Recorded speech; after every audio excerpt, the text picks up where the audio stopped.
This is Brian Bigler, and you're listening to the Bladeology podcast.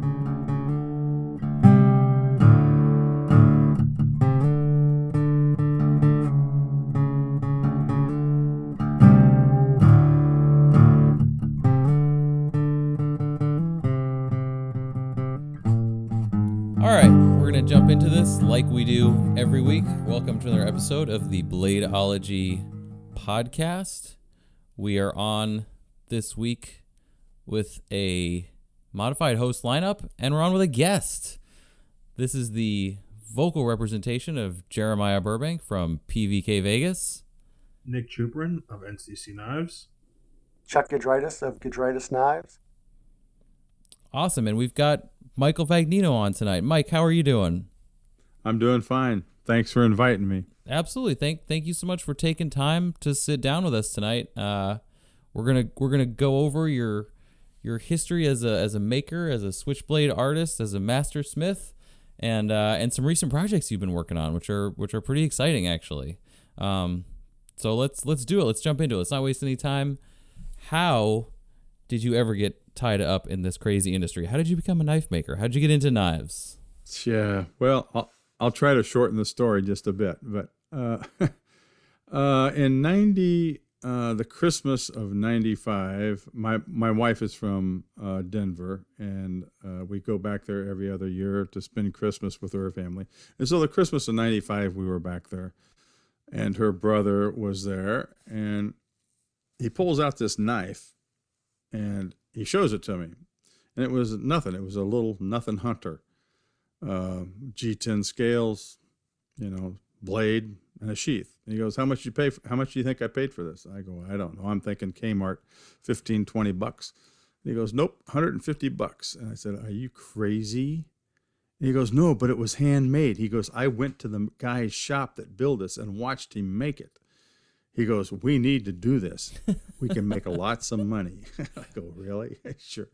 So anyway, that kind of put the hook in my mouth. So I said, yeah, okie dokie. So anyway, we lined up. He goes, back up a little bit. He goes, but we can't, we just can't cut these out of steel and grind them and whatever. He goes, we got to forge them so that they're, He-Man, they're made the old way. And I go, yeah, sure. Okay.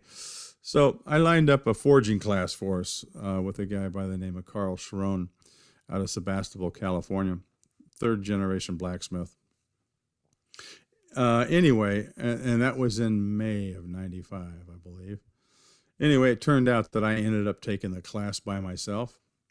I spent 3 days with Carl, and he taught me how to forge a blade out of A2. He goes, this is really a hard steel to forge, but he goes, I thought I'd start you off that way and make life easier for you down the road. And I go, yeah, what? I didn't know anything. I said, sure. So anyway, I left there in 3 days with a knife, sheath. I still have that knife. It still looks just like the day I forged it and made it. Anyway, I fell in love with it. I go, holy moly, this is way cool. So I came home. I didn't have any equipment, none at all. So I built my first anvil was out of a railroad tie, used it for my anvil, made a coal forge with a hair dryer for a blower. Oh, there the you hell go. do I know? Yeah, that worked good. So really well. Anyway, so that was the very beginning. And then as I went along, and poor Carl, I feel bad for him. I called him probably every day for, I don't know, months, just to go back over what he taught me and what do I do next? And this is where I am and that kind of stuff. So the first year was, man, a big learning curve. And I don't remember the month, but my wife Marcy and I had never been to a knife show, and we went to a show in Solvang just to see Solvang, California. And at that time, it was all the top makers in the U.S. that went to that, a couple from overseas. And it was like, I walked around with my mouth hanging open. I'd never seen anything like this in my life. If you wanted a knife, you went to Kmart or Walmart or Western Auto or whatever and picked up a $25 hunting knife. I mean, it was amazing. I mean, I was aghast at what I was looking at. So when you're saying the Solvang show, you're talking about the Art Knife Invitational. Well, it was the Solvang. Well, back then you were invited that show, but they didn't call it the Art Knife Invitational. It was the Solvang show, but you had to be invited to go to the show. It was, anyway, that I walked by Tim Hancock's table. I'm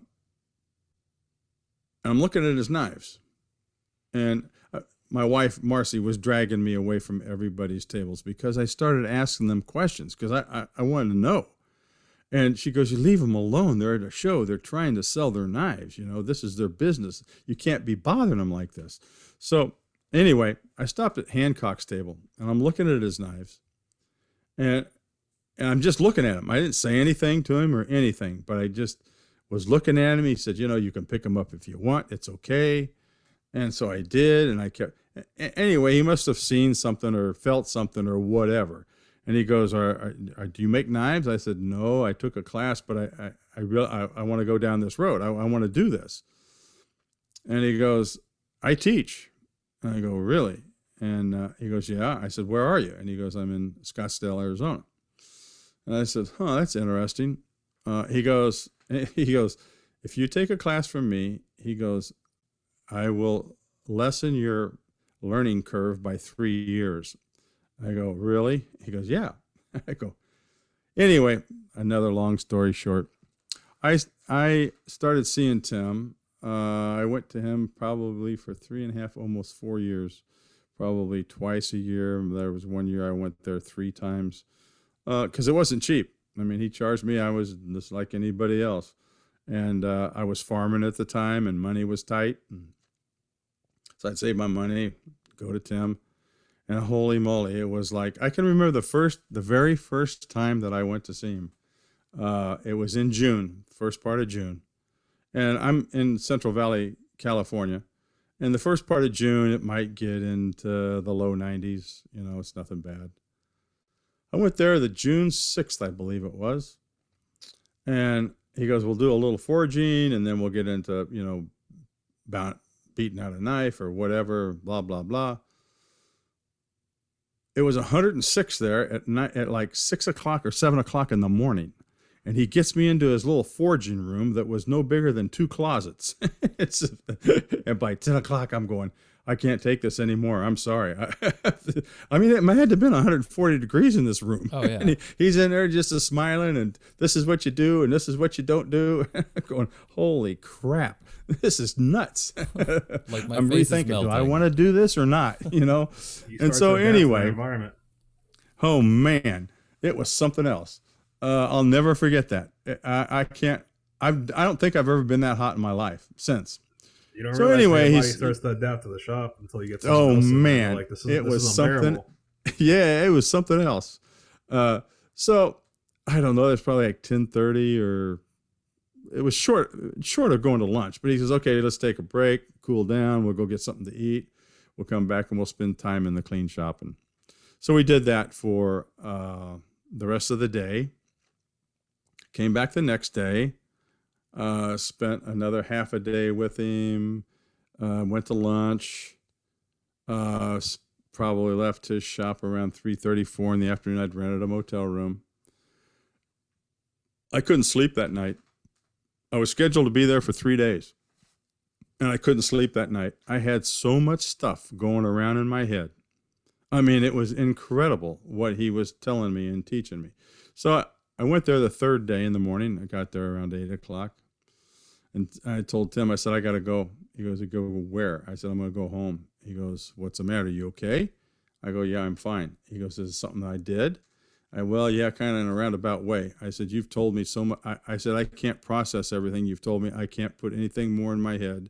I just can't do this. I mean, I can't do this right now. He kind of looked at me and shook his head. I said, I'm sorry, Tim. But I said, it's like I couldn't sleep last night.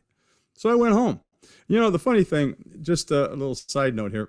He had told me in our conversations, He goes, there's going to be things that I show you and tell you that you might not be able to process right now just because it doesn't connect. You have nothing to connect with it. He goes, but a month from now, 6 months from now, a year from now, he goes, you're going to think of that and it's going to make sense to you. And damned if he wasn't right. I mean, I can remember sitting on my bench at my home, I don't know how many months later, and I'm working on a knife and I'm fitting a guard or whatever the hell I was doing. And I go, holy shit, that's what he was talking about. You know, it was, I tell you what, those 3 years with Tim was something else. I mean, I'll never forget those 3 years. He was a good friend of me. I'm kind of breaking up over him because we just lost him a couple of years ago. But oh, shit. Anyway, that was my start. Wow. And then about probably, I don't know, a year. I'm trying to think of when I did my first knife show. First knife show, all I brought was kitchen knives because I do most of the cooking at home. I love cooking. And so I thought, well, sure, what the shit, if I'm going to do cooking, I might as well make kitchen knives. I'm telling you what, they were something else. But anyway, that's what I did for the first, I don't know, show or so. And then I ran into, it wasn't the last show, but was real close to the last San Jose show in California. And I met D.B. Fraley. He was sitting at his table. All he had was folding knives. And I love mechanical things. I mean, I was working on the ranch, working on the farm. I mean, I grew up working in manufacturing companies, and I gravitated to the mechanical parts. I just love mechanics. Anyway, so I go up and introduce myself to Derek and tell him that, hey, I'm new into this. You know, I've been making knives for a year and a half or whatever the hell it is.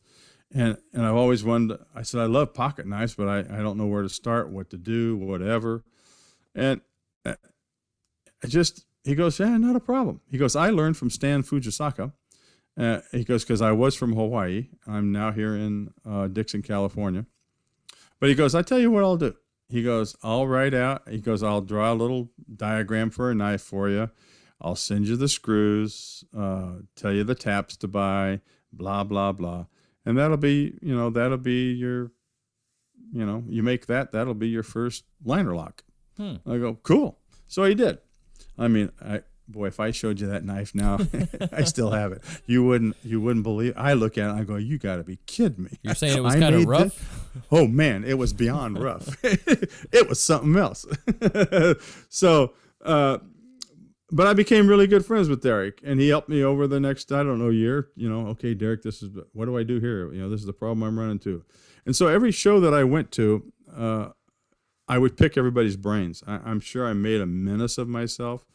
I didn't really go to, I'm just trying to think here. I didn't take a liner lock class from anybody. I think over the next year and a half, I kind of figured out how it's supposed to work, why it's supposed to do what it does. And that was my thrust in knife making. Everybody else was into the Damascus and the this and the that. And my whole intent I wanted to make a knife, and I still do. I want to make a knife that does what it's supposed to do. If it's a folder, and if it's a specific kind of folder, it's supposed to do what it does. If it's a lock back, it's supposed to lock and be firm and blah, blah, blah. If it's a slip joint, it's got your walk and talk. If it's a liner lock, lock back, switchblade, whatever. I mean, that's my focus when I'm making knives. The how it looks is kind of like afterwards. Sometimes I even get myself in trouble when I'm making these. It's like, holy crap, what am I going to use for scales now? What am I going to do? It's like I'm so intent on making the mechanism as opposed to, anyway. No, I mean, I think that's very legitimate. Worrying about the mechanics of something over necessarily, just throwing some carbo quartz on it. I think that's totally reasonable. Mm-hmm. In fact, I had a conversation. I won't mention his name. Very, very, very. He's a master smith. He makes some awesome Damascus. And that was his whole thrust. and we were having a conversation. This is probably, I don't know, 6-7 years ago. And we were talking about Damascus. We were talking about knives. And I told him, I said, just like I said, my whole thing was about how a knife works and it does what it's supposed to do, whether it's a straight blade or a folder. And I said, I never got into I make Damascus. I make it, quite a bit. To me, it was always a surprise because I never wrote anything down. I kind of got the gist of where I wanted to go and what I wanted to do. His Damascus, if you said, well, I really like that pattern. Will you make me one like that? He goes, well, yeah. And he knows in his head how he made that pattern, and he'll remake it, and it'll be just like it was. I can't do that. I don't care to do that. I don't want to do that. I don't make Damascus to sell. I just make Damascus because it's what everybody sometimes wants on their blades or their bolsters or whatever. But he, as we were talking, he goes, in a way, in a sense, he goes, I wish I would have gone down your road.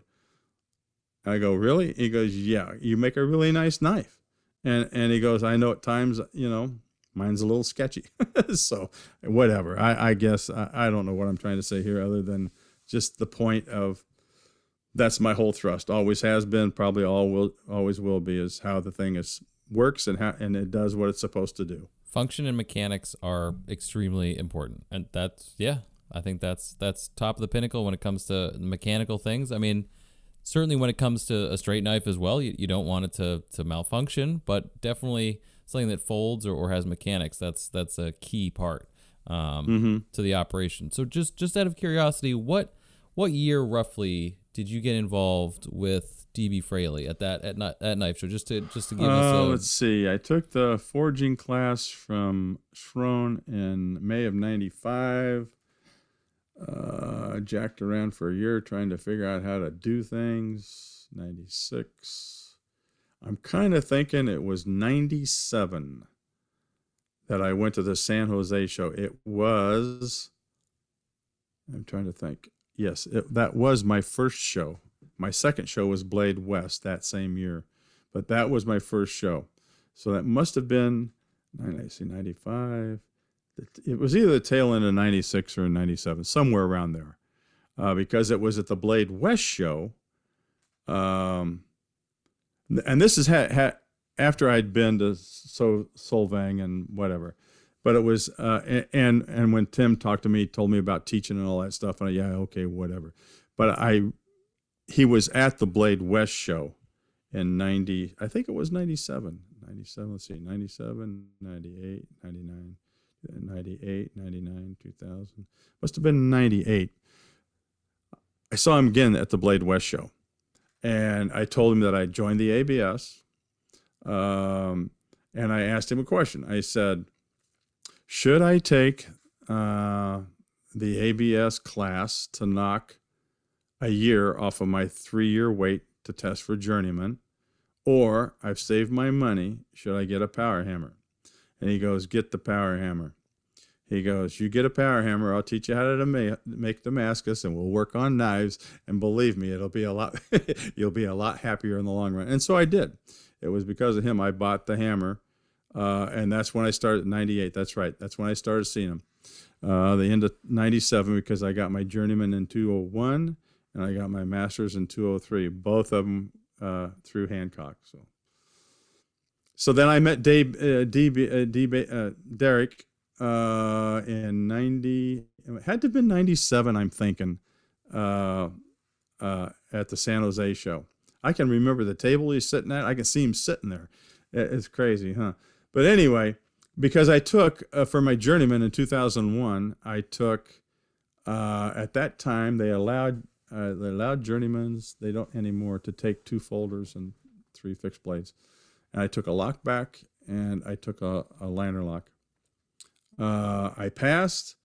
Ron Newton came up to me the next day at my table, and he goes, the knives were really nice. I really like the lock back. He goes, that liner lock's just a little iffy. I go, really? This was like, no, think about it. This was in 2001. And I was using, I can remember, at that time I was using 50 thousandths titanium for my liners, which is way thin. I wouldn't do that again for a heartbeat. But anyway, he goes, there's a little bit of rock lock in it. He didn't call it rock lock. He called it blade movement in the open position. I go, really? He goes, yeah. He took I had it still on my table. He picked it up. He opened it, and he goes, see, feel that? And I go, yeah, you're right. Something I just blew right by me when I was making the knife. I didn't even think about testing that. I knew it locked and it didn't close when it stayed locked, and that was that. So, yeah, it was kind of cool. So anyway, I don't know why I'm telling you that, other than I thought it was kind of, that he came up to me and said, details are important. Yeah, for sure. And ever since then, it's one of the things I check first off. Right. See, there you go. So a liner lock, a lock back, and some straight knives. Now, so you didn't have the power hammer, so none of those had Damascus at the time? No. Couldn't bring any Damascus. Couldn't have any Damascus on your knives. Couldn't have any Damascus anything. I mean, it was just because they were looking for fit and finish, right? And the flow of the knife. That's what a journeyman smith is about. Okay. How well it's put together, how well the grinds are from side to side. The finish of the blade. I juried. I was one of the judges for journeyman for probably, I don't know, 4 or 5 years. And then I was a judge for masters probably for 3 or 4 years, something like that. And when I was judging knives, I mean, that's the only thing I looked at on a journeyman was how well the finish was on the blade, how was the grind side to side, and the fit and the finish of the handle, and how well, there was no gaps, there was no bulges, there was no handle sticking up higher than the spine or whatever, and was the tang straight. And then when you go to the masters, it's totally different. I mean, it's like everything's got to be spot on. There's nothing wrong with these knives, as well as, I mean, nothing in this world's perfect. We all know that, but on the master level, no questions. It's got to be spot on. Yeah, I mean, there might be a little glitch here or a little glitch there, and you're going, yeah, okay. But the overall, it's like instead of being a 99% knife, it might be a 97% knife. Every now and then you'll see a 99.5 knife. I've never seen a 100% knife. Ever. Okay. I mean, you've seen some really, really cool ones, but you can always find something. Yeah, something. And something that maybe you won't see, anybody else will see, but you've been doing it for so damn long, you can pick it up and look at it and see it. It's like, but that doesn't count, yeah. Yeah, it doesn't count, I don't think. I mean, it's, yeah. The overall concept of the knife, how it looks, I think, and you got to think in terms, I'm trying to think of who the hell it was.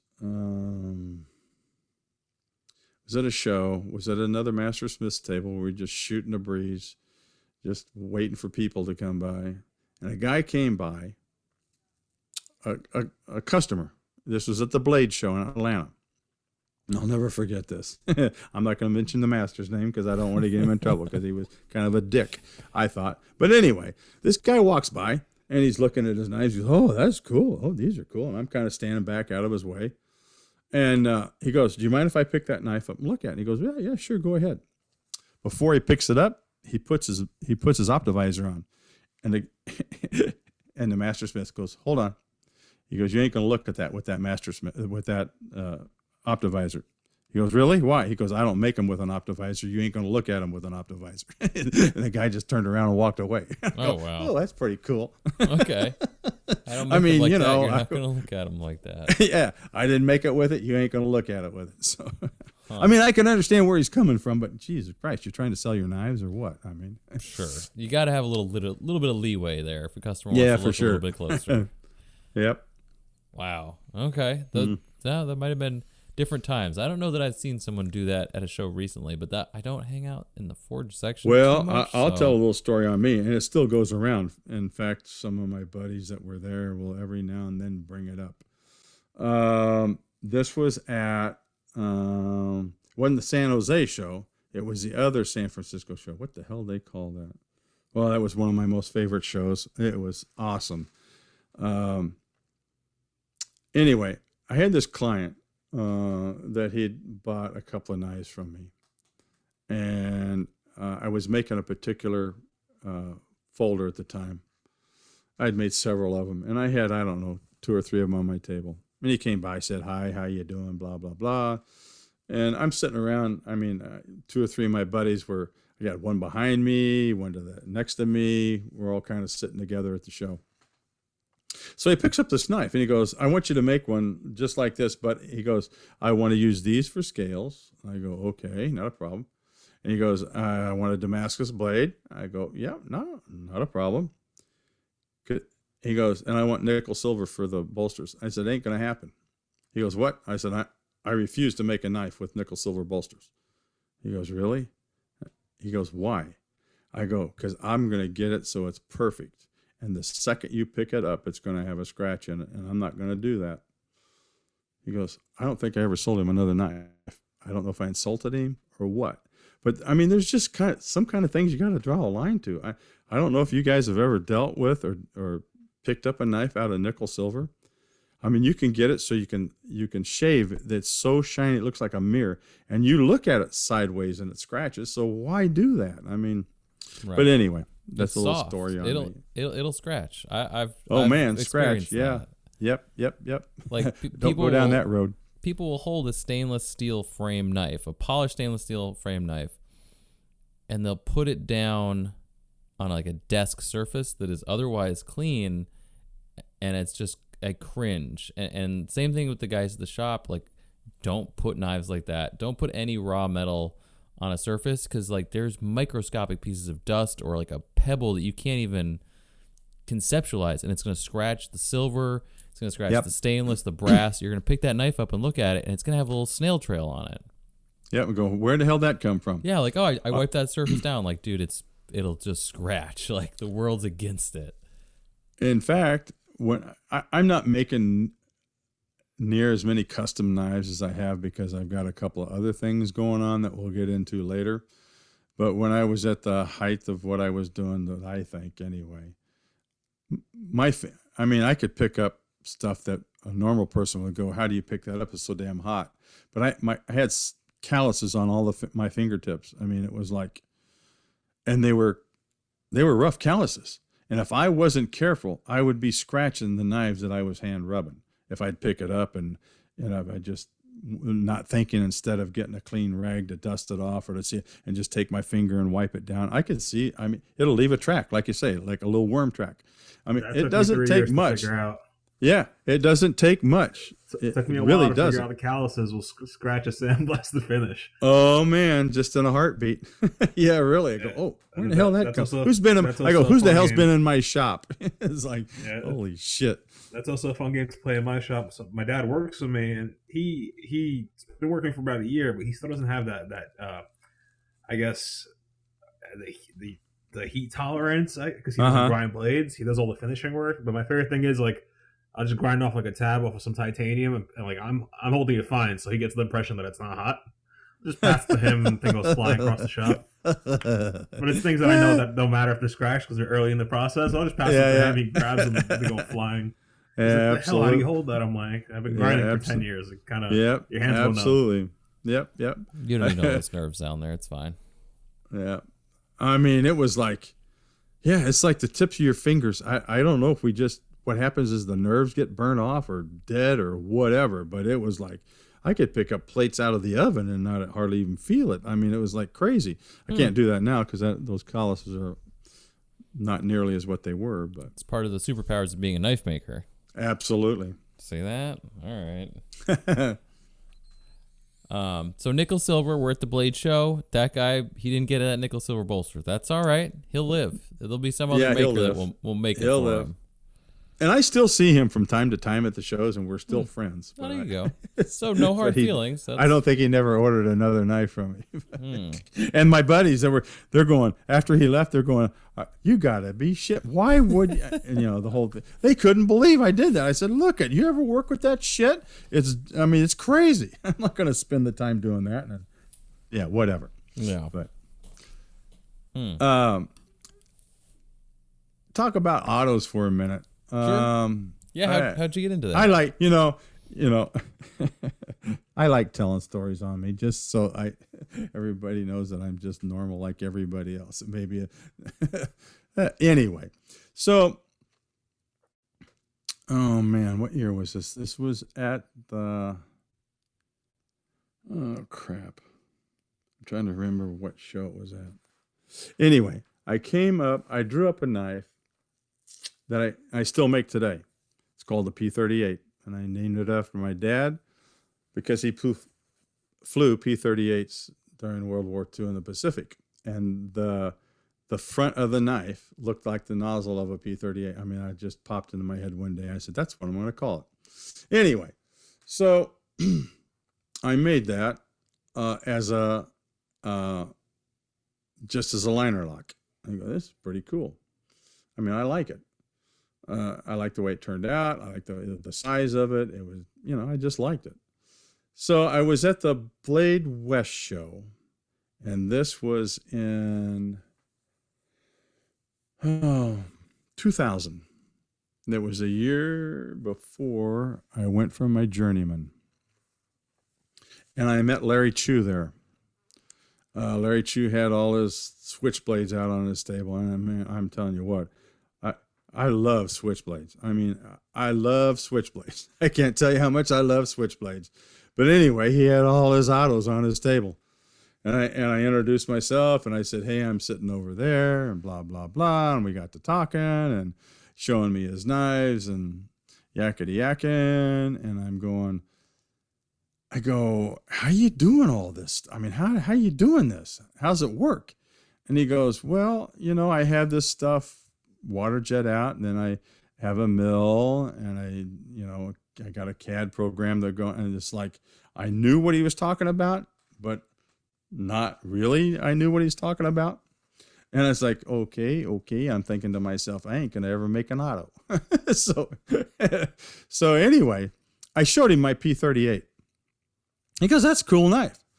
And I go, yeah. He goes, do you think you could maybe turn that into an auto or something?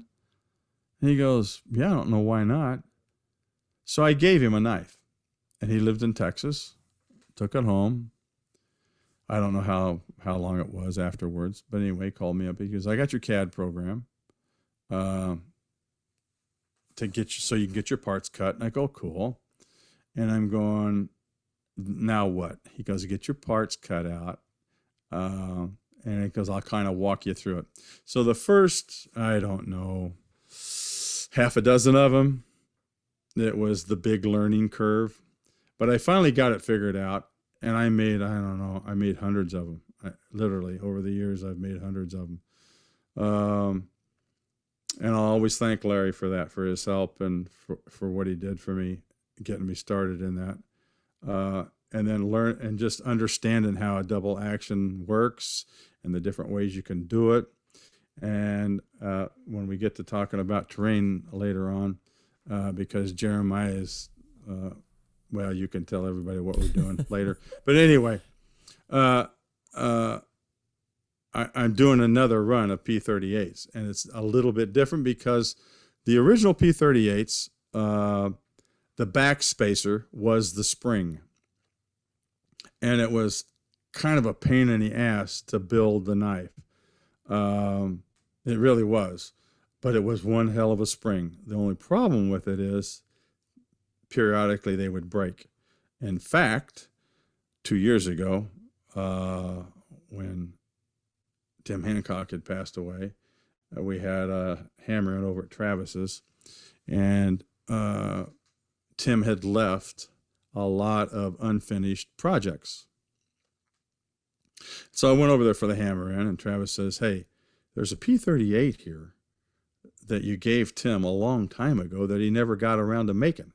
I go, yeah, I remember that. He wanted to make one, so I gave him all the shit and the instructions. So he gave it back to me, and he goes, would you make that for his wife, Tammy? And I go, absolutely.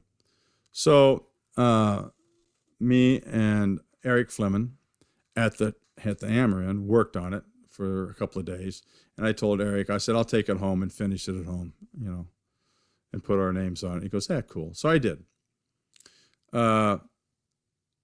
went back. That was for his. That was for not. It wasn't really a hammer in. It was a celebration of life kind of get together, and that was I don't know when it was. Like in November, I think December, something like that. Travis's hammer is in March, so I went back in March with the finished knife to give to his wife Tammy. And I ain't gonna mention her name, but I was driving out with a couple other smiths, and she goes, "What are you bringing?" I said, "Well, I got this knife that I made for Tammy Hancock that I'm going to give to her." And she goes, "Oh, can I see it?" I go, "Yeah, it's double. It's one of my P38s." So she's in the back seat. I'm right in the front seat. She goes, "Oh, what do you?" I said, "Yeah, just you can open the blade, but don't fire it unless the blade's closed." She goes, "Okay." So she fires it, being, "Oh, that's cool." Close it, and I hear this click. I go, "Fuck." She goes, "Oh, what did I do?"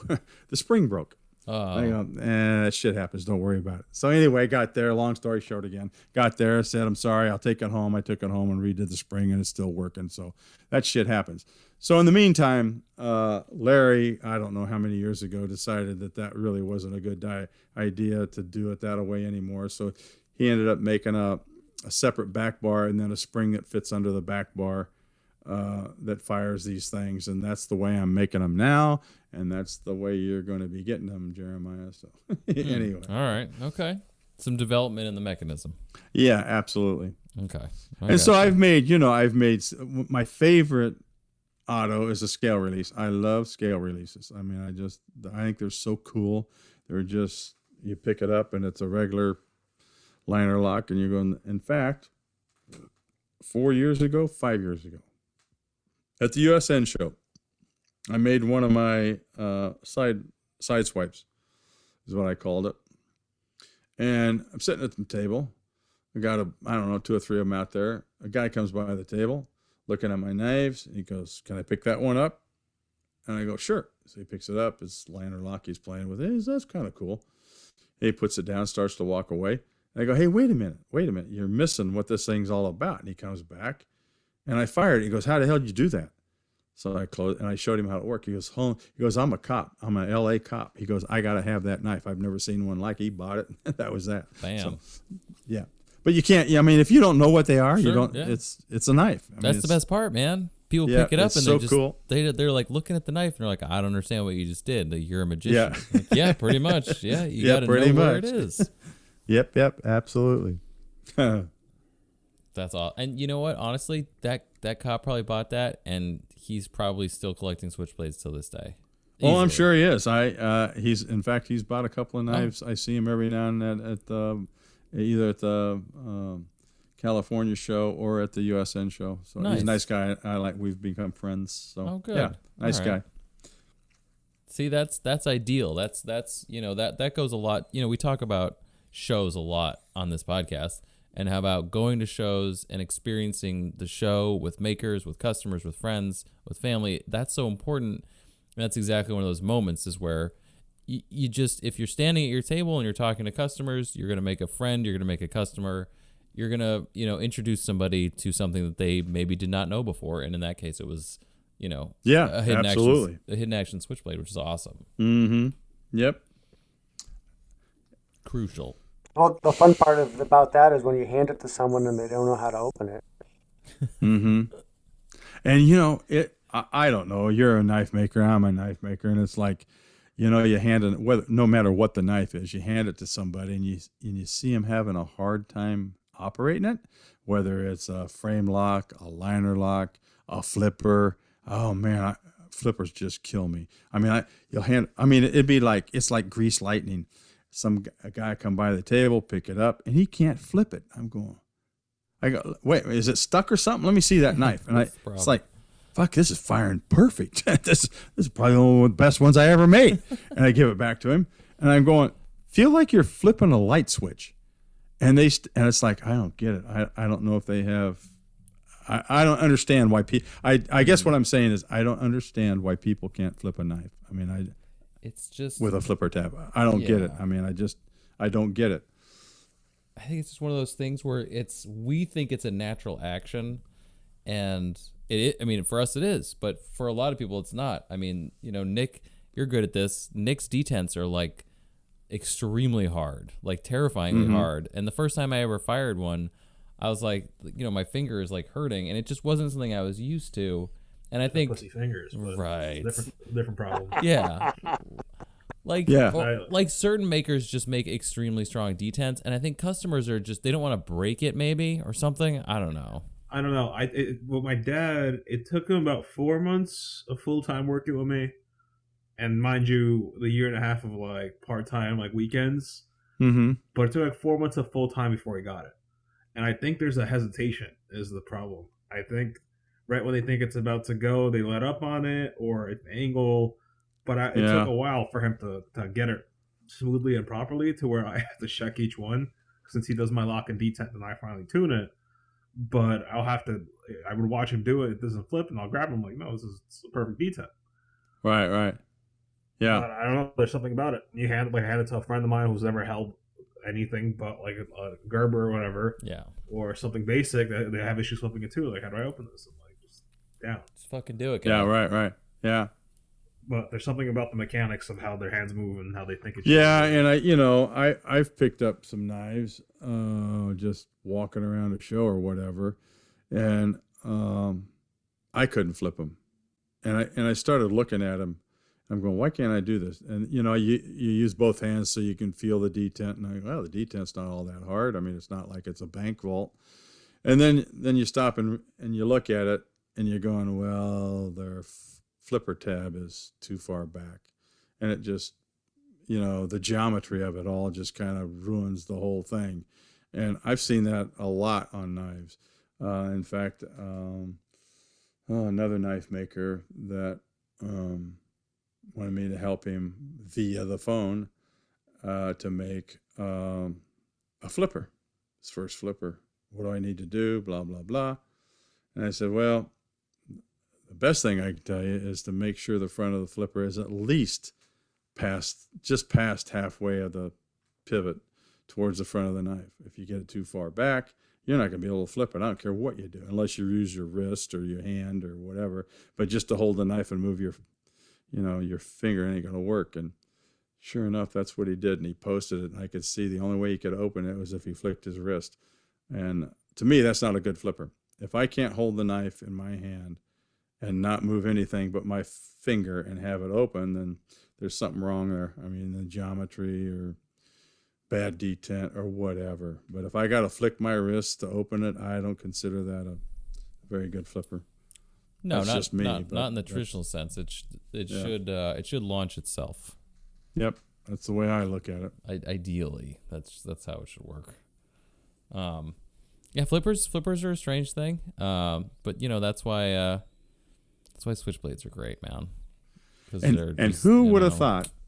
Who would have thought flippers would have lasted this long? I don't know. I mean, it blows my mind. Really. In fact, I used to do the Pasadena show until it quit, and I only did it because I liked the people that put the show on. It wasn't at the very, very beginning when I started doing that show in 2000, right before I got my journeyman. That was the first time I did that show. I went down there the year before that. Marcy and I went down there just to take a little time off and go to the show. We'd heard about it. And I met Bob Loveless. I met, oh God, I can't remember big time makers. I mean, they were all at that show. The Holder used to do that show. Holy moly, Bob Lum did that show. It was just a neat show. When I started making flippers about, 8 years ago, had a couple at the Pasadena show, and a guy that was a club member came up to the table, was playing with my knives, was looking at them, and he goes, do you know, I can't even remember his name, do you know Joe Blow? I go, no, I don't know, I've never met him.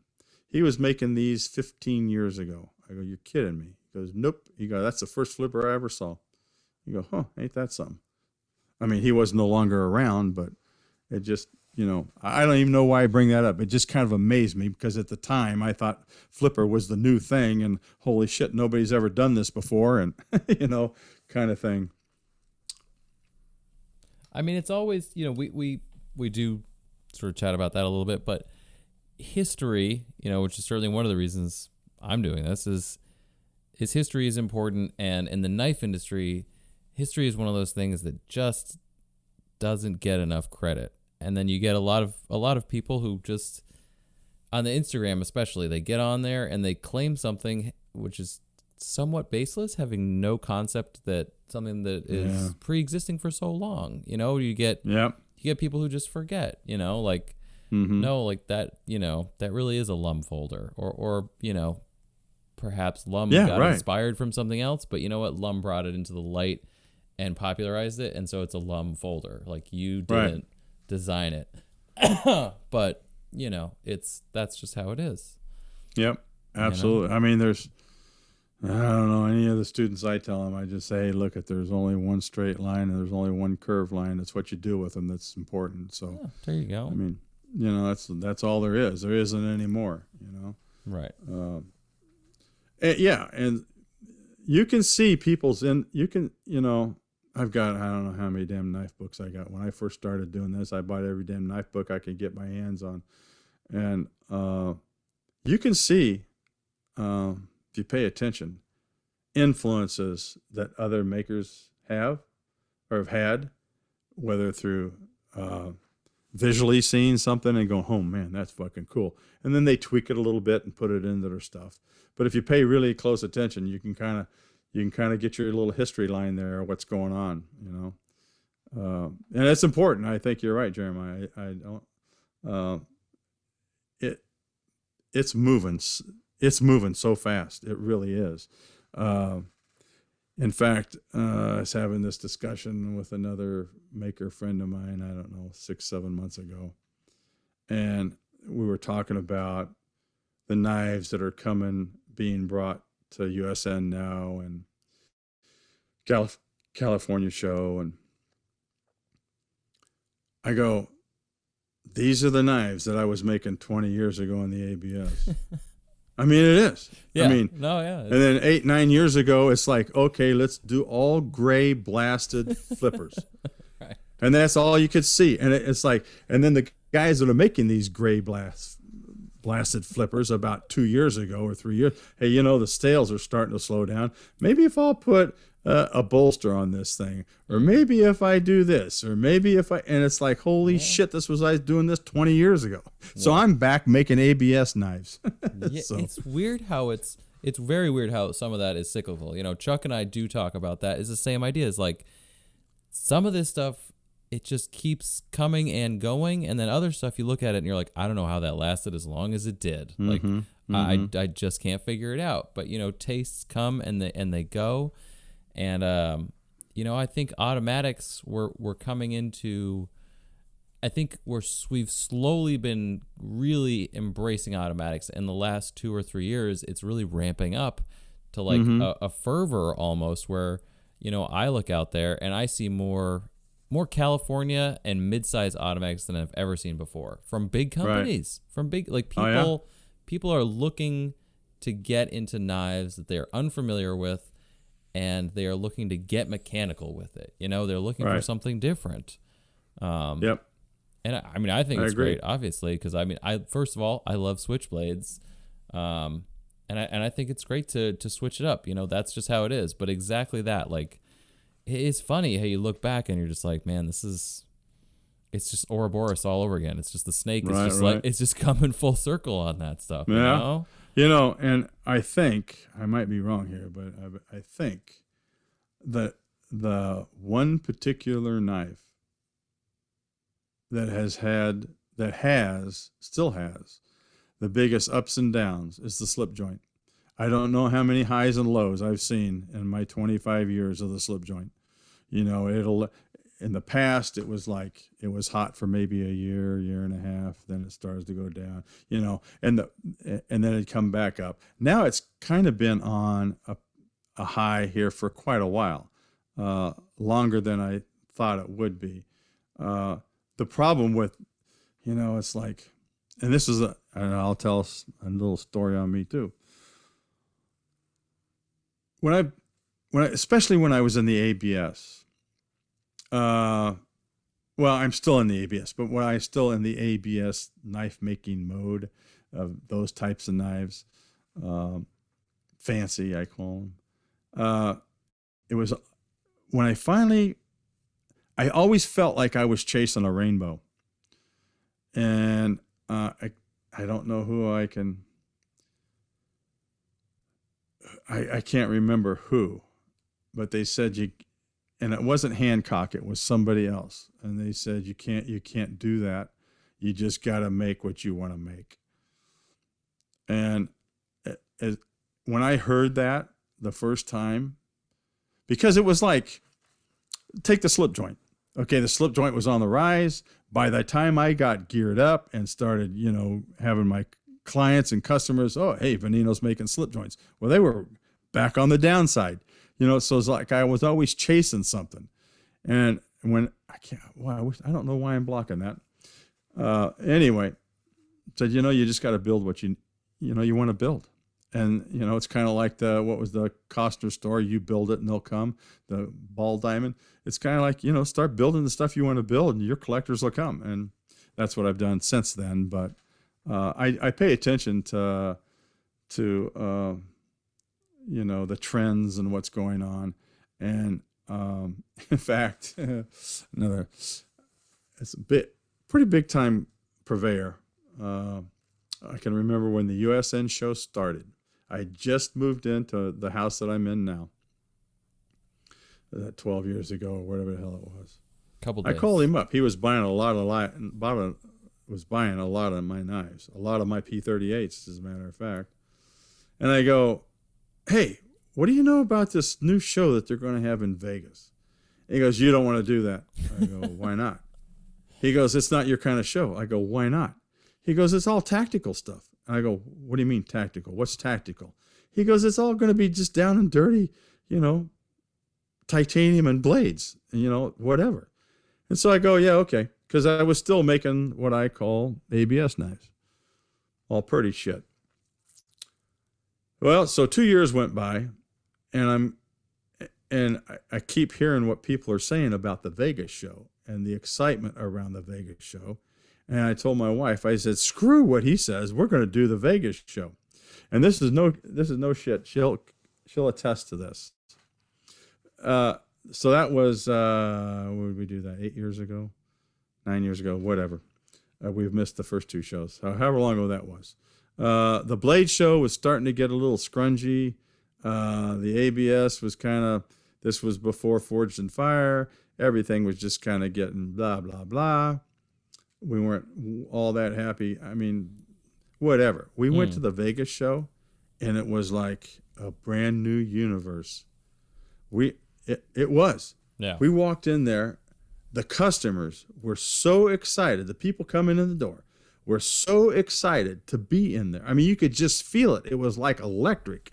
I mean, and we're talking, you could, holy shit, what is this? I mean, it was cool. Yeah. I mean, the first 2 or 3, 4 years, it was like fucking awesome shows. I mean, just awesome. It's like, holy crap, where in the hell, why didn't I do this from the very beginning? But now it's starting to get kind of, I'm starting to have mixed feelings about the USN show now, and I don't know if it's because everybody's starting to make ABS knives or what. But I mean, every year I can just see it. All the knives the guys that were making the big badass flippers and shit, they're starting to make pretty knives again. It's like crazy. I don't know. It's just me.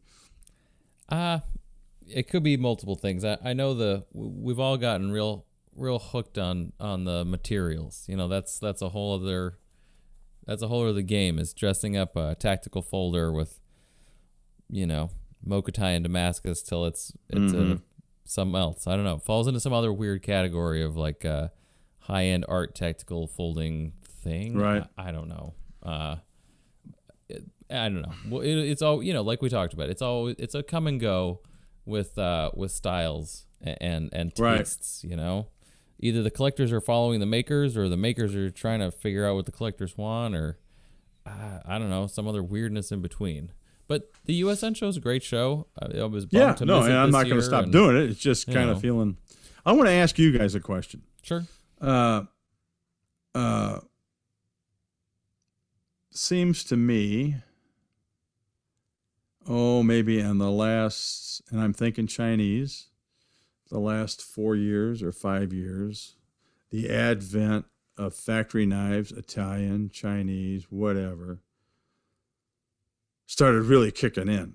And I don't know what it would have done this year had the COVID not hit us. But I don't know. I mean, I've dealt with the Chinese. I get knives made by the Chinese. I don't care what anybody says. They make the finest factory knife on this planet. And I can prove it to anybody that wants to pay attention to me. But that's beside the point. The question is, no matter how much our buyers are into factory knives or semi-custom, my feeling, my thought, and where I am standing my ground, I think the handmade knife will never go away. I think there will always be, there. There's something special about a custom handmade knife. Do you guys agree or not? No, definitely it has it's its own territory. At the end of the day, a lot of guys were asking, why do you make knives? I was like, honestly, it wasn't even for my love for knives. It was my love for handmade items. It's an entirely different product and category of it in itself. Yeah, I don't think the custom market's going to go anywhere. I do talk a lot with people about the production Chinese market, and I think oh boy, it's tough to make friends, not make friends on this one, but I think the part of the market that they're coming for is not the part of the market that is going to affect the custom part. I mean, whether or not. Oh, no, not at all. Yeah, Absolutely not at all. My customs. Yeah. I agree with that. Handmaids are safe. Custom knives will always be an American tradition with an unstoppable collector base and fan base. I mean, we all, built this industry, and I don't think it's going anywhere. Factory knives, yeah. If I was a factory knife company, I might be worried, but especially, I don't think so. I think we're good.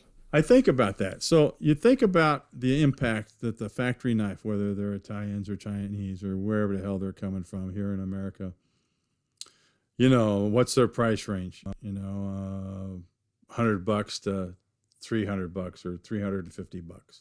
And the higher end ones that are really well made. I mean, I'll just take a little slip joint that we have made in China.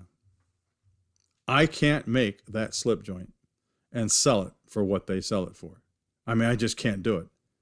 It's fucking perfect, excuse my language. There is absolutely nothing wrong with it.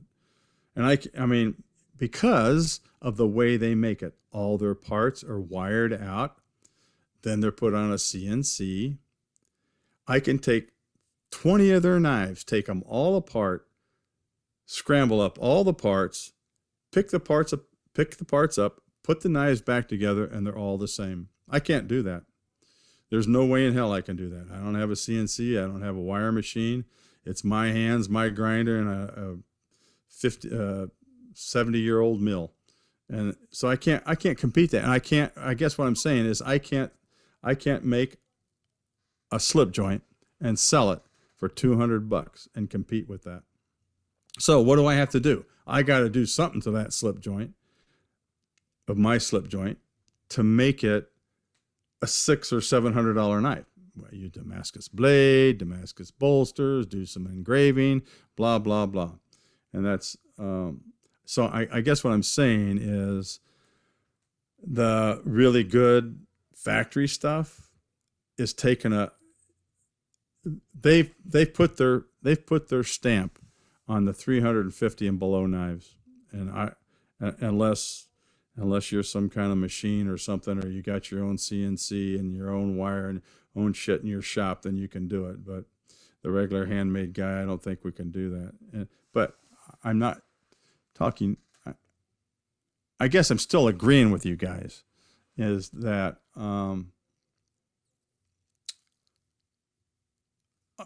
my customers know that if they want a single bladed slip joint from me, it's going to cost them a minimum of $600. But they know it's made from me from the ground up, you know.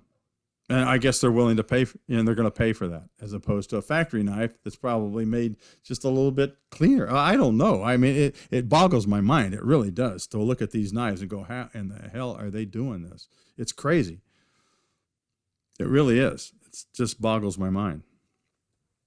Well, they've definitely raised the bar at the price point that they're at compared to where knives were 10 years ago. Oh, absolutely. I agree 100%. But the advantage of being a custom maker is someone can come to you and say, I want a one-off. You can't go to a factory and get a one-off. Nope. And that's the good thing for us. It's like, and I get those requests, you know, I really like that knife, but I want this, this, and this. Yeah, sure. Okay. Unless it's nickel silver, and then it ain't going to happen. But See, and that's that full circle that I was talking about. Absolutely. There we go. So one of the other big topics that I wanted to talk to you about was the Terrain 365 project. Tell us a little bit about that. Tell us how that sort of matured. Tell us how you got involved with that. So we'll go back to just to get a handle on all this. Back to when I took my first forging class from Carl Sharon in Sebastopol. His thing was, I don't get it, but his thing was to forge every type of steel out there that could be used for a knife. I mean, that was just his thing. I mean, he had a list. Steels I'd never heard of. I still have never heard of them, but he's forged them into knives. Anyway, we got to talking about, and I'd asked him about forging, and is there any books that I could get or how to make that would help me, you know, down the road. And he goes, you need to buy this book. It's by David Boy. He goes, he was in California. He moved to Arizona, afraid of earthquakes or some crazy shit. Anyway, he goes, he's been around, been doing it a long time. I've worked with him. We were friends, and he's doing something really kind of exciting, I think. He's making knives out of dendritic cobalt. And I go, really? What is dendritic cobalt? He tried to explain it to me. I didn't get it, but it stuck in my head because it was a cast product. And he goes, what's neat about it is it doesn't rust, it's non-magnetic, and it stays sharper than shit for the longest time. I go, that's kind of clever. How do you, I didn't know, we didn't go much further than that, but it stuck in my brain. So that was 25 years ago, 26 years ago. So I bought David Boy's book. He goes into a little bit of his dendritic cobalt and what it does and this and that. And it always intrigued me. And I knew about cobalt drill bits and that kind of stuff, but I'd never heard of dendritic cobalt before. And so I don't know, 7 years ago, 8 years ago, I was rooting around on my table on my desk in my shop, and I came across his book. And I just picked it up and go, holy shit, haven't seen that for a while. I'm thumbing through it, dendritic cobalt. So I got on the internet and I Googled his name and got on his website and went about the knives he's making, the tests he did. He I guess he still does, owns the Guinness World Book of Record for the number of cuts before you had to resharpen a knife. And he used dendritic cobalt. I go, man, this is fucking cool shit.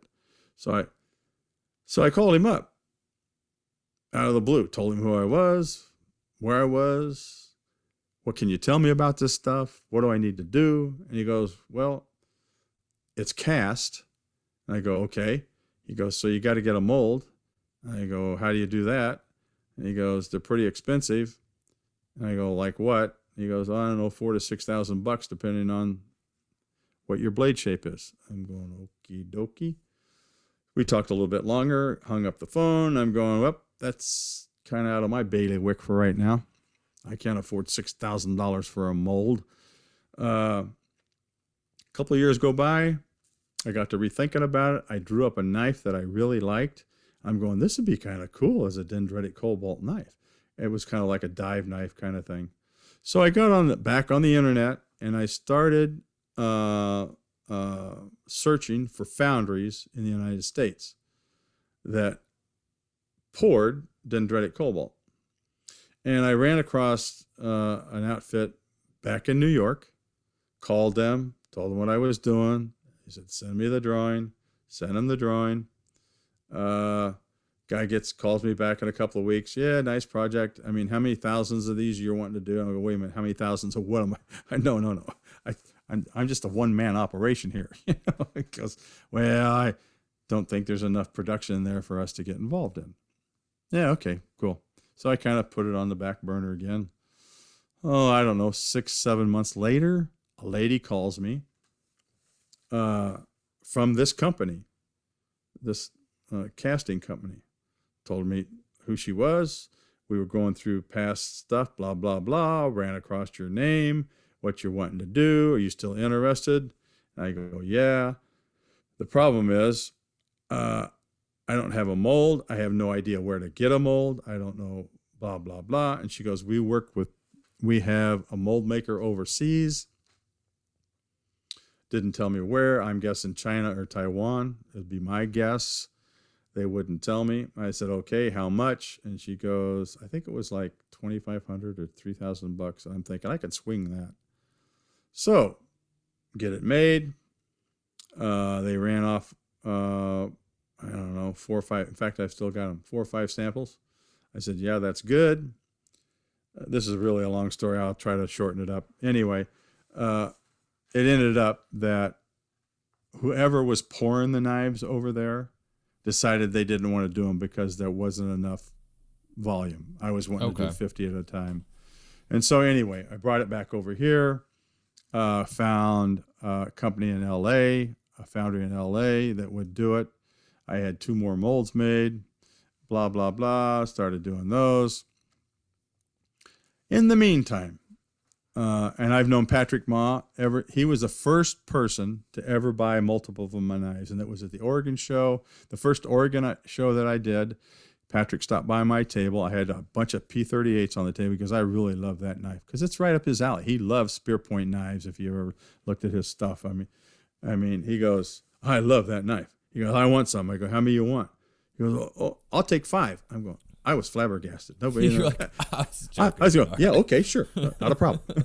Absolutely. And so that's how I met Patrick. And we became really good friends over the years. And I did a bunch of runs for him. When he was with Triple Aught, I did 2 or 3 Triple Aught runs and whatever. So let's see. Let me back up here. So you did a Dauntless. I did. When sure he was did. with Tad. Okay. Yep, sure did. Okay. I did a couple of them, I think. And then I did another run. What the hell knife was that one? It had a fixed blade and a folder with it. Yeah, but anyway. So let's see, we got our LLC in 2018. It must have been 2017. Yeah, 2017. I ran into him at the USN show. And I started telling him about this dendritic cobalt. Explained to him what it was, and he goes, that sounds kind of cool. Because he's the outdoors guy. All his shit's all about the outdoors. I mean, that period. I go, what's neat about this shit, Patrick, is that it's non-magnetic and it won't rust, ever. You can throw it in the ocean, come back a year later, pick it up, rinse it off, and it's just like it was. Really? I go, yeah. And so he goes, whoa, holy crap, that's pretty interesting, blah, blah, blah. We talked that whole weekend. I don't know, a couple of weeks later, he calls me up. He goes, I've been thinking about that. He goes, let's do something with it. And I go, really? He goes, yeah, let's start a company or something. Let's do this.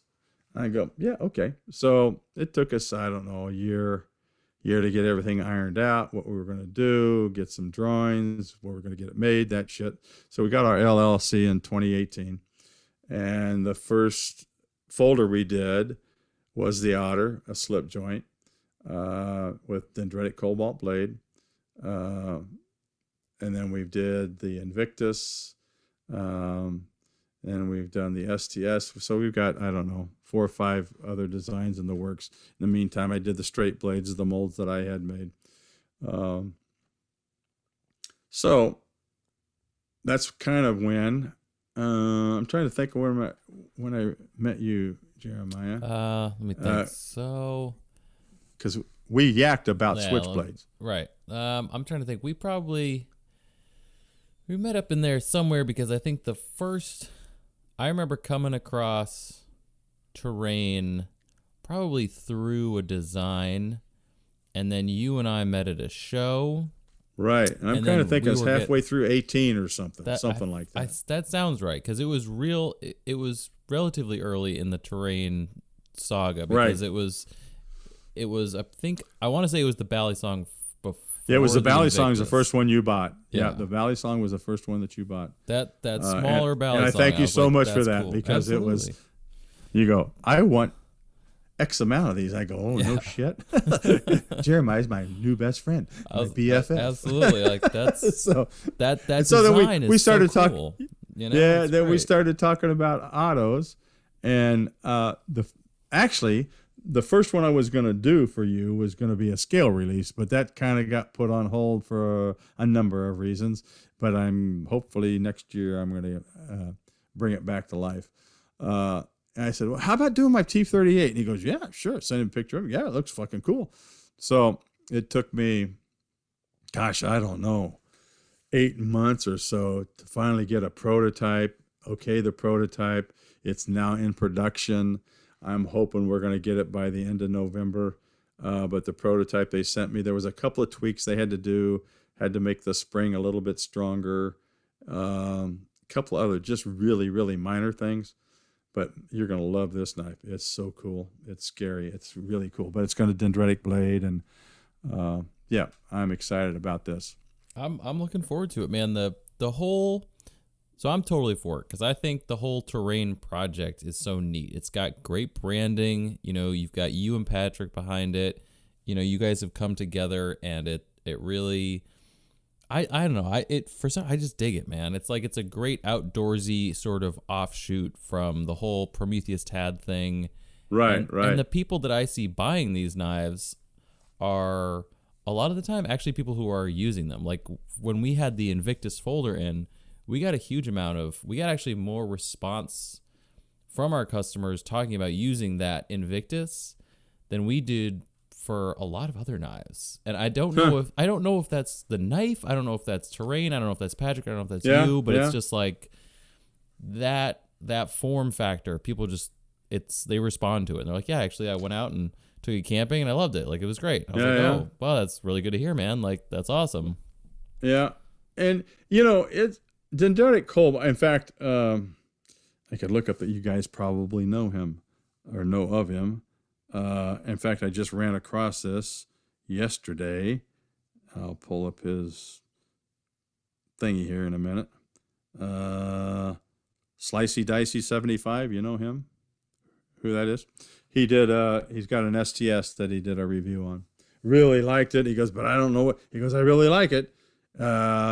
I'm not too sure I know all about dendritic cobalt, but he goes, it's a loner, and I've used it as much as I don't want to mess saying it, but blah, blah, blah. Anyway, he had 4 or 5 guys got on there and said, yeah, but how do you resharpen it and this and that?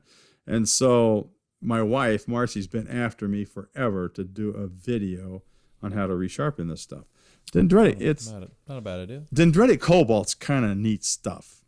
It's where stellite and talonite comes from. And so any steel that can be cast in the cast state, it's in a dendritic state. Dendritic is Latin for tree-like. So all the carbides in the dendritic state are all kind of linked together. So when you form an edge, you've basically formed a carbide edge. That's why it cuts so great and so long. It takes forever to wear down carbide. Carbide's like what? 89, 90, whatever the hell it is on the Rockwell. but it does wear down because it's so tiny in the knife edge. And it's supported by the Cobalt matrix. When they make stellite, they take that cast ingot, they heat it up, and they roll it out. And when they roll it out, it doesn't destroy, it separates. I want to say break away. I don't want the idea that it breaks up the carbides. It separates the carbides from one another. They're independently suspended in the Cobalt matrix. So when if you've used a stellite blade, all the ones that I've ever seen are the people, you can't whack with it. You can't do, you just got to cut it, because if you whack on a piece of wood or whatever, the edge will roll, because the Cobalt is only about a 45 Rockwell. And so what happens is you bend the Cobalt over. It doesn't, blah, blah, blah. With the dendritic Cobalt, in fact, I've got a video out there, and I don't know where it happened. I sent it to Patrick. I don't know where it went. Anyway, I take and I whack wood and shave the hair on my arm. I mean, it's neat stuff, because it's an all carbide edge. So it's way stronger. Not that the blade is stronger. That's one of, I don't know, I'd call it a downside, but that's one of the things that you have to know about dendritic Cobalt. And I think of it in terms of the ABS. You go through the deals, you gotta, to pass it, you gotta, shave, cut a 2x4, cut a free rein, and then bend the knife 90 degrees without breaking. This, like my dive knife, it's 170 thousandths thick at the spine, comes down to an edge. At about 25 degrees, it'll break. It'll just let go. The amount of torque to get it to 25 degrees is a lot more than on, say, an ABS knife, but it will give out. So you have to know that. It's not a pry bar. It's not a screwdriver. It's not a hammer. It's a cutting tool. And so that's one thing that a person needs to know when they buy one of these knives. These are cutting tools. They're not, they're not for prying open paint cans. They're not for whatever, because it'll give out. I mean, that's just the nature of the beast. But what you gain is how long it will hold its edge. I mean, it's incredible. It really is. And what's neat about it is Cobalt has a very high lubricity rate, which means that it's very, very slick. And it feels totally different cutting through whatever you're cutting through than it would be a carbon blade or a stainless blade. It just feels different. It feels slicker. I don't know the right adjective to put on it, but it just feels different. And I go to shows, and a guy, hey, I got one of your knives. How do I resharpen it? Blah, blah, blah. And this is what I tell everybody. When you think, like, if you got a regular stainless blade or a regular carbon blade, and you've been using it, and you feel it, and you go, I think maybe I need to resharpen it. It doesn't feel very sharp. And you'll go ahead and put a new edge on it. You'll feel a Cobalt edge, and you'll go, I feel like I need to resharpen this, but you don't. You keep going until it absolutely will not cut, and then you go ahead and then freshen the edge. And you don't put a burr on it. You can, but you're going to play hell getting that burr off, because what you're trying to get off is a carbide burr, and it doesn't want to let go. So I'm getting ready to do a video. These guys that responded to that post was, how do I do it? Do I do a burr? So I'm going to do a video here in the next week or two and get it posted. So to resharpen one of these, or to refreshen the edge, it only takes like one to three swipes per side on a hard Arkansas, and you kind of feel it. If it feels sharp, it's ready to roll. It's neat stuff. It really is. So you don't. The more I use it, the more I like it. You don't have to go after it with your sharp maker for like an hour. It's you're not. No. A burr it's on like it. You're just moving the edge. You're just all you're doing is, and you can feel it. You can one swipe, you can feel it. Okay, one swipe. Okay, getting close. Do the other side, and I test. A lot of guys will. Let me back up. All my straight blades I sharpen here in the shop. All the folders, even though the folder steel is made here, they're put together overseas, and they come back sharpened, and they're sharp. I mean, they're sharp. But the ones I do over here, I sharpen in my shop, the fixed blades, and they'll shave the hair on my arm. But that's not, to me, is not a great test. I then have used leather strips around and cardboard. And what's kind of really cool, I noticed this when I first started jacking with it. I'd cut a couple of times in, like the 3/16 or the thicker cardboard, the heavier duty cardboard. And it was kind of like I had to put a little effort into it to get it to go. But after about the third time or something, it just kind of like zipped through it. And I don't know if it refined the edge. I don't know what it did, but it was like, holy crap. It was almost like the more I used it, the sharper it got. And then so my test for me, just is for me, not for anybody else, but for my test on how sharp a knife is, if I can cut through a piece of leather like it's, just I mean, pretty sharp. Well, I mean, why look at, if you want something that's going to shave your hair or shave your beard, go buy a razor. I mean, that's the way I think about it. If you want something that's going to whack down a tree or something, go buy an axe. If you want, you know what I'm saying? I guess every Sure. knife has got its own little, it's designed for whatever it's supposed to do. So I don't know. I'm probably starting to ramble here. It comes down to, probably thickness behind the edge and maintainable edge, right? Like Yep. an axe doesn't have to be a razor because it's a nice fat edge. It's designed to just chop things. A knife is Yep. meant for just simple cutting tasks. So just to be Correct. clear, Cobalt or not Cobalt, all the listeners, please don't use your knives as pry bars. Whether Absolutely. whatever None the of heck, that stuff. yeah, like whatever the heck steel it is, don't do that. It's not Yeah, necessary. don't do that. Like, Yeah, don't. it's do a that. knife. Yeah. Cut things with it. Don't pry things with it. Don't baton Yeah. with it, or do, Yeah. but don't pretend like it's what it's used for. So Absolutely. Thank you for saying that. I yeah, appreciate that, 'cause- every tool has a job. Yep. That's a knife is a pocket knife is meant for everyday cutting tasks. A dive knife is meant to dive, so expect a different Yep. thing out of it. That's totally fine. So what's the name of the Cobalt that you guys use? Terravantium. Bam, there it is. I love that. Terravantium. Great Yep. name. Love Yep, that name. thanks. So what's coming down the chute? I know I just got Okay. the STS, which tell us a Yep. little bit about that. I think that's a really Okay. cool design inspiration. Yep. So we've had problems. I'd say problem. That's kind of a negative, but oh man. So here's how the process works for our folding knives. Me and another fella made our mold for our bar stock. So I have the bar stock made here in the United States. I send the bar stock overseas, and then they cut the blades out of them. That goes through that process. We get the knives. Okay, so let me tell you how it is crazy. I mean, the logistics of this is, if I had hair, I'd be pulling it out. So if I call my foundry and say, okay, I want to order 200 bars, I'm looking at 2 to 3 months before I get those bars. I get those bars. I send them overseas. That takes at least a week. Then I have to get into that manufacturer's queue. And that's 45 to 65 days. So what's that total? It's almost 6 months. So our problem has been the logistics of keeping knives in the pipeline. So with the STS, we just went through our first run. We're trying to get, they didn't get them all finished.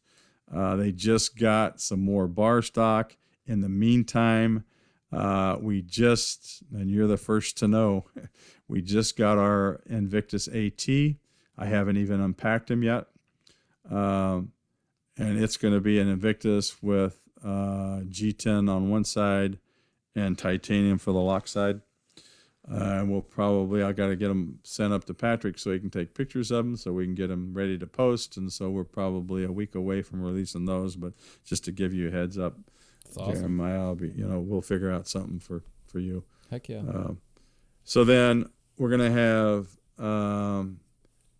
I think and now I'm waiting for bars. Supposed to get bars at the end of October. to send overseas, because I think the next one we're going to do is our Invictus. I get so caught up in all these little. It's going to be a smaller version. I forget the Invictus. What the hell is it? Anyway, it's a smaller version. Okay. It's about, I don't know, a half-inch smaller, quarter of an inch smaller. Then we're going to get the P38. We've got dog tag knife coming. Cute little bugger. And then Patrick and I, we were just talking the other day, we got to get together and plan out what we're going to put in line for next year. But we'll have more of the STS, more of the Invictus, probably end up doing some more. Oh, we've got another slip joint. The Cayman turned out really nice. It's kind of a clip point slip blade, slip joint. So I don't know. We've got about 3 or 4 more models that we want to bring out next year. We just got to decide which ones we want to do and when. I mean, I think that's pretty exciting. The STS has been great. It's like it's a Loveless inspired shoot knife folding esque profile. Yeah, right. You know, yeah. Customers really like it. It's a good looking knife. It's got a great profile. Again, I think a lot of these designs and the materials used flow well with the brand. They're lightweight. They're rust proof.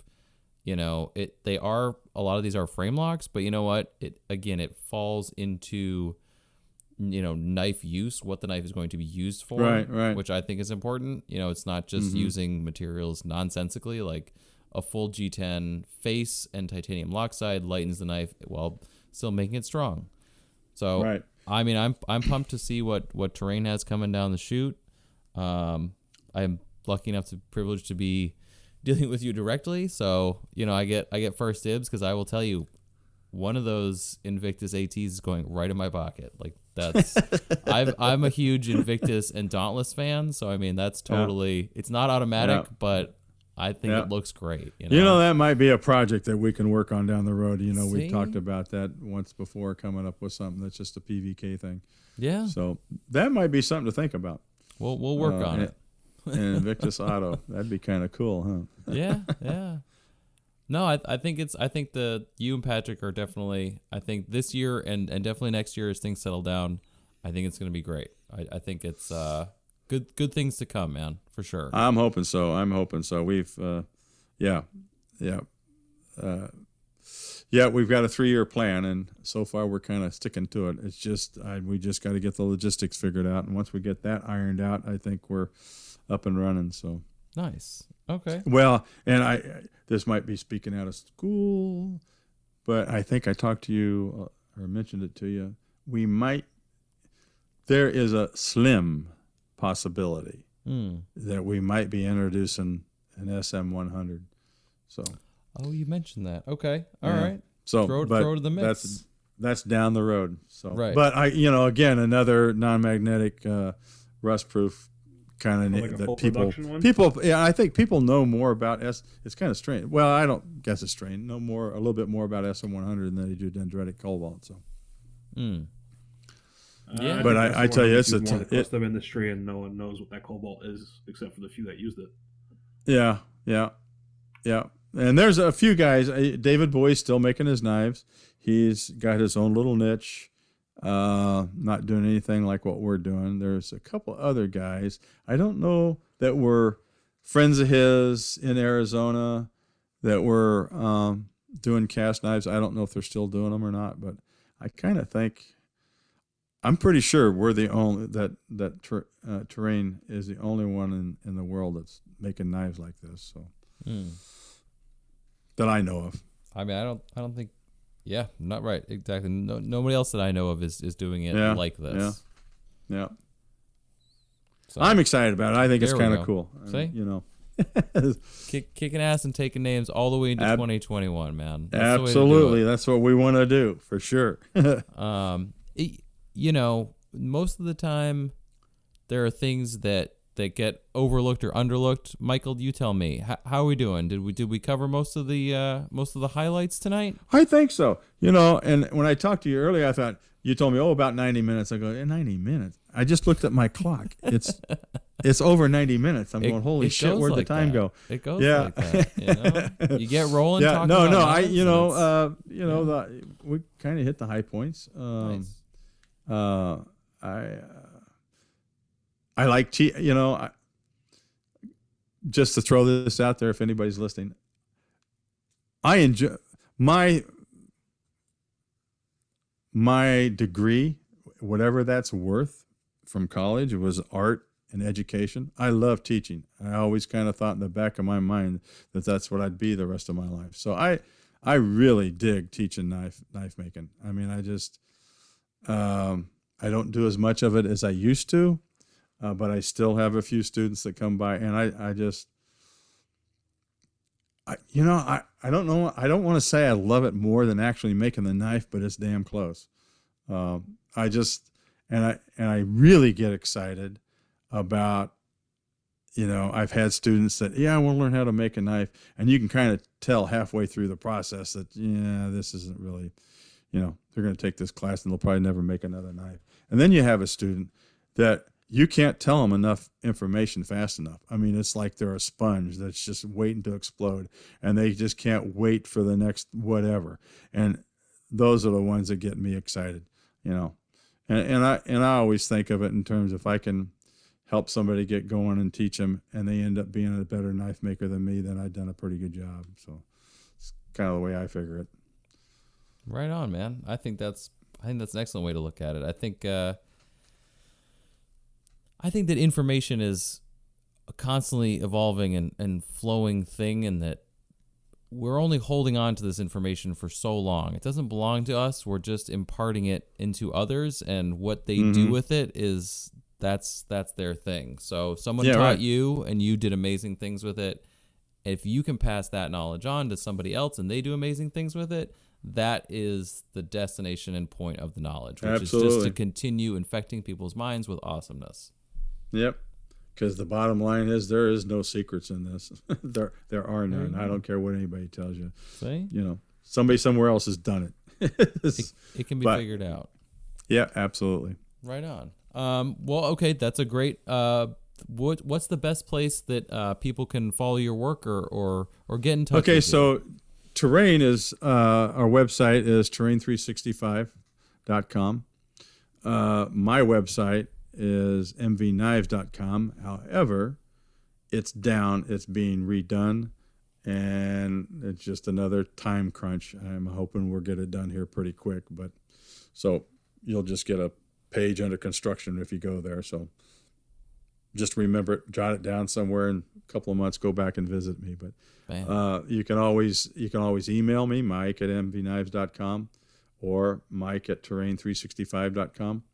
More than happy to hear from anybody. I'll talk to anybody. I'll answer every email. So it's not like, you won't send an email and not get a response. So I'm on Instagram and I'm on Facebook.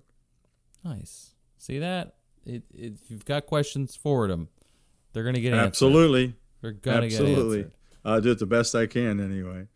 Badass. Well, hey, man, I really want to thank you for taking time tonight and jumping on here and talking about knives and switchblades and folders and straight knives and dendritic cobalt. It's been a blast. Well, thank you. Yeah, I was thinking the same thing. I love this. I really did. At first it was like, I did one of these just, I don't know, 4 or 5 years ago. It didn't last nearly as long. It was, I can't even remember who it was. He was a knife guy on YouTube, and I enjoyed it. And so I'm thinking, I was a little nervous because I know you. I didn't know the other guys, and I'm going, I don't want to sound like an ass and be stupid. But I tell you what, I really enjoyed this. I don't know if there was something else we could do a podcast on in another 6 months. Call me. We'll do another one on something else. Absolutely, man. Yeah, but no, this is cool, and I want to.